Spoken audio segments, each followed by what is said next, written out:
Hello बच्चों, आइए इस प्रश्न को पढ़ते हैं। बोला गया कि ऊर्जा बैंड क्या है, चालक, अचालक तथा अर्धचालक में अंतर, इनके ऊर्जा बैंड आरेखों के आधार पर बताइए। आइए इस प्रश्न की हम मुख्य अवधारणा की चर्चा करें। मुख्य अवधारणा, देखिए अगर आप बात करें एक परमाणु की, केवल एक परमाणु, एकल परमाणु, तो उसके बाहरी कक्ष में इलेक्ट्रॉन जो है उसका चक्कर लगा रहा होता है। आपने पढ़ा होगा कि बोहर मॉडल के अनुसार जो इलेक्ट्रॉन होता है उसकी जो ऊर्जा होती है वो असतत होती है। उसकी कुछ ही संभव ऊर्जाएं हैं, वो सभी ऊर्जाओं को धारण नहीं कर सकता है। जैसे एन बराबर एक में रह सकता है वो, या तो एन बराबर दो में रहेगा, या तो एन बराबर तीन में रहेगा। जैसे एन बराबर एक में जो इलेक्ट्रॉन की ऊर्जा है वो कितनी होती है, ऋण 13.6 इलेक्ट्रॉन वोल्ट के बराबर। एन बराबर दो में जो उसका ऊर्जा होता है वो कितना हो जाता है, ऋण 3.4 इलेक्ट्रॉन वोल्ट के बराबर। ऐसे ही बाकियों के लिए आप देख सकते हैं कि जो ऊर्जा है वो असतत है। पर यह सही होता है तब जब परमाणु केवल एक हो, उसके आसपास और कुछ ना हो।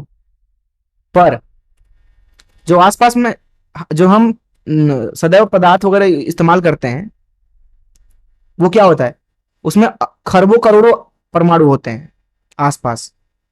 तो एक परमाणु, दो परमाणु, तीन परमाणु, चार परमाणु, पांच परमाणु, छह परमाणु, इस तरीके से अनंत परमाणु होते हैं आसपास। तो जो यहाँ परमाणु के अंदर इलेक्ट्रॉन होते हैं इस तरीके से, उनके ऊपर केवल एक नाभिक का बल नहीं लगता है, बल्कि आसपास के सभी नाभिकों का बल लगता है और सभी इलेक्ट्रॉनों का लगता है। जैसे मान लीजिए ये वाला इलेक्ट्रॉन है तो इसके ऊपर इसका भी बल लग रहा होगा, इधर नाभिक का इधर लग रहा होगा, इस वाले नाभिक का बल इधर लग रहा होगा, इस वाले नाभिक का बल इधर लग रहा होगा, इस वाले इलेक्ट्रॉन का बल इधर लग रहा होगा। तो होता यह है कि इस तरीके इसके कारण जो इलेक्ट्रॉन की ऊर्जा है वो बदल जाती है। यहां तक कि हर एक इलेक्ट्रॉन की ऊर्जा अलग होती है, हर एक इलेक्ट्रॉन की ऊर्जा अलग है। ये चीज वास्तविक जीवन में सही है ही नहीं। ये चीज तो सही तब है जब एक परमाणु हो, लेकिन एक परमाणु आप कभी पा ही नहीं सकते। हम तो इस्तेमाल करते हैं पदार्थ। एक गिलास पानी में भी खरबों हाइड्रोजन और ऑक्सीजन परमाणु होते हैं। तो इसकी वजह से हर एक इलेक्ट्रॉन की ऊर्जा अलग होती है। तो हमें असतत ऊर्जा नहीं मिलती, हमें सतत ऊर्जा मिलती है। हमें ऊर्जा मिलती है बैंड के रूप में। उसको इस तरीके से दर्शाया जाता है। YH पे ऊर्जा ले लेते हैं।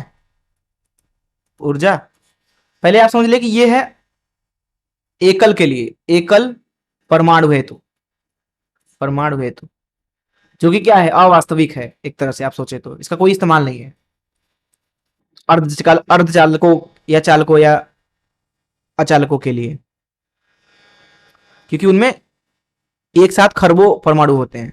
तो उनमें जो है हर एक इलेक्ट्रॉन की ऊर्जा अलग होती है। तो हमें दरअसल यहां पे दो बैंड मिलती है। बैंड मतलब ऊर्जाओं का समूह। तो यहां पे जो नीचे वाला बैंड है इसको बोलते हैं संयोजी बैंड। संयोजी बैंड, इसमें जो बहुत सारी ऊर्जा इस तरह है, इस तरीके से बहुत सारी बहुत सारी बहुत सारी बहुत सारी।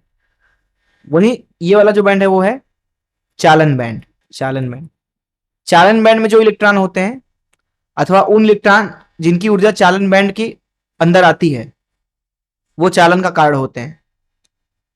इलेक्ट्रॉनों की ऊर्जा उतना ज्यादा नहीं है, अर्थात इलेक्ट्रॉनों की ऊर्जा इतनी है कि वो संयोजी बैंड में अगर है तो वो चालन का कारण नहीं होता है।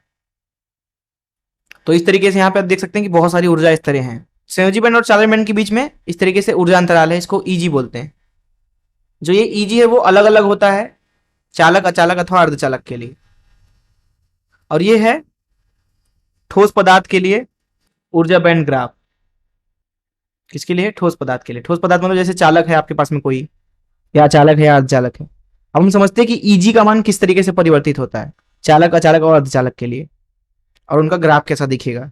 यहां पे तीन प्रकार के पदार्थ हैं, चालक, दूसरा है अचालक, अचालक, और तीसरा है अर्धचालक, अर्धचालक। देखिए जो चालक होता है उसमें मुक्त इलेक्ट्रॉनों का समुद्र होता है, मुक्त इलेक्ट्रॉन का समुद्र होता है, जिसकी वजह से वो क्या करते हैं, अपने अंदर से विद्युत का प्रवाह बड़े ही आराम से कर लेते हैं। अचालक में कोई मुक्त इलेक्ट्रॉन नहीं होते, कोई, ऐसा नहीं कि उसके अंदर इलेक्ट्रॉन नहीं होते, लेकिन उसमें कोई इलेक्ट्रॉन मुक्त नहीं होते, कोई मुक्त इलेक्ट्रॉन नहीं। वहीं जो अर्धचालक होते हैं, ये चालन जो है दो आवेश वाहकों की मदद से करते हैं। पहला तो इलेक्ट्रॉन है और दूसरा होल है, होल के ऊपर धन आवेश होता है। इनकी वजह से ये चालन करते हैं।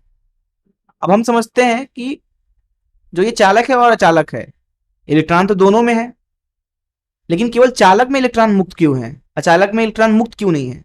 तो उसको दर्शाया जाता है और उसको समझा जाता है ऊर्जा बैंड ग्राफ से। समझते हैं यहाँ पे ऊर्जा बैंड ग्राफ में वाई अक्ष पे ऊर्जा लिया जाता है। ऊर्जा दरअसल जो दुनिया के सारे पदार्थ हैं वो परमाणु एवं अणुओं के क्या हैं, समूह है।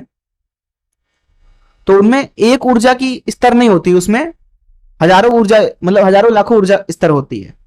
मुख्यतः उनको दो हिस्सों में बांटा गया है, इस तरीके से, इस तरीके से। नीचे वाला जो है उसको हम बोलते हैं संयोजी बैंड। संयोजी बैंड। बैंड क्यों? क्योंकि देखिए यहाँ पे बहुत सारी ऊर्जा स्तर हैं, इस तरीके से बहुत सारी। वाई एच पे आगे बढ़ते जाइए, ऊर्जा बढ़ता जाएगा बढ़ता जाएगा बढ़ता जाएगा।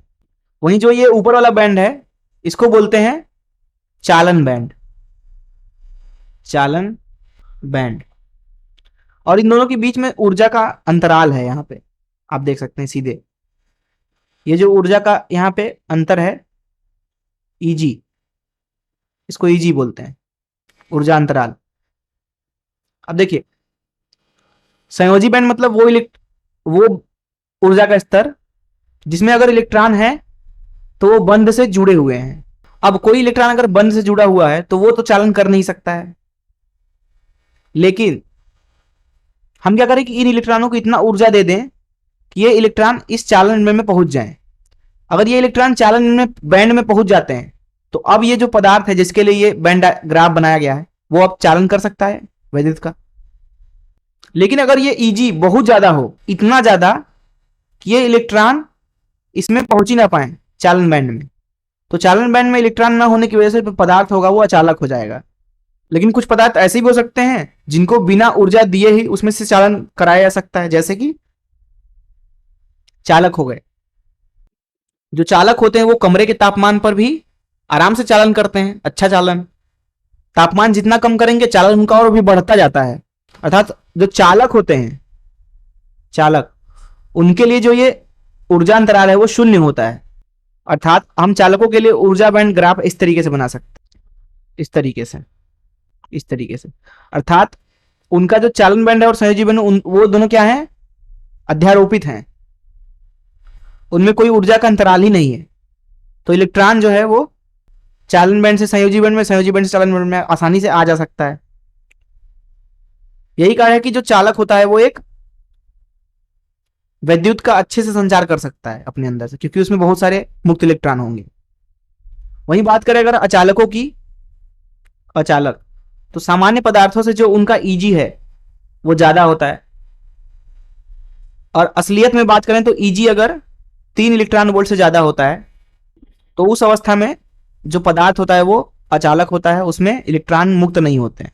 इस तरीके से ये आपका चालन बैंड है, वी से दर्शा देते हैं। ये माफ कीजिएगा, नीचे वाला संयोजी बैंड है, सी से वी से दर्शा देते हैं। ऊपर वाला चालन बैंड है, सी से दर्शा देते हैं। तो जो इलेक्ट्रॉन है वो नीचे ही रह जाएंगे, उनको हम उतना ऊर्जा नहीं दे सकते हैं कि वो ऊपर पहुंच जाएं, क्योंकि यहाँ पे जो ऊर्जा अंतराल है वो ज्यादा है, उच्च ऊर्जा अंतराल है। यही कारण है कि जो अचालक हैं वो अपने अंदर से इलेक्ट्रॉन का प्रवाह नहीं करा पाते, मुक्त ही नहीं होते इलेक्ट्रॉन, बंधे रहते हैं वो। वहीं तीसरी अगर हम बात करें स्थिति की तो अचालक और चालक इन दोनों के बीच की जो स्थिति है, अर्थात ईजी इतना हो कि हम उसको दे सकें। असलियत में बात करें तो ईजी अगर 3 इलेक्ट्रॉन वोल्ट से कम होता है तो इलेक्ट्रॉनों को हम आसानी से दे सकते हैं ऊर्जा, ताकि वो संयोजी बैंड से चालन बैंड में जा सके। तो ये जो ईजी है ऊर्जा का अंतराल 3 इलेक्ट्रॉन वोल्ट से कम है, तो यहां से इलेक्ट्रॉन आसानी से इसमें जा सकते हैं अगर थोड़ा सा ऊर्जा दे दिया जाए। कमरे के तापमान पर भी ऐसा संभव है सिलिकॉन वगैरह के लिए। तो यहाँ चालन बैंड में इलेक्ट्रॉन है, तो ये होता है अर्धचालक। अर्धचालक। तो इस तरीके से हमने इस प्रश्न को हल कर लिया। मैं आशा करता हूं कि आपको इस प्रश्न का जरूर समझ में आया होगा। धन्यवाद।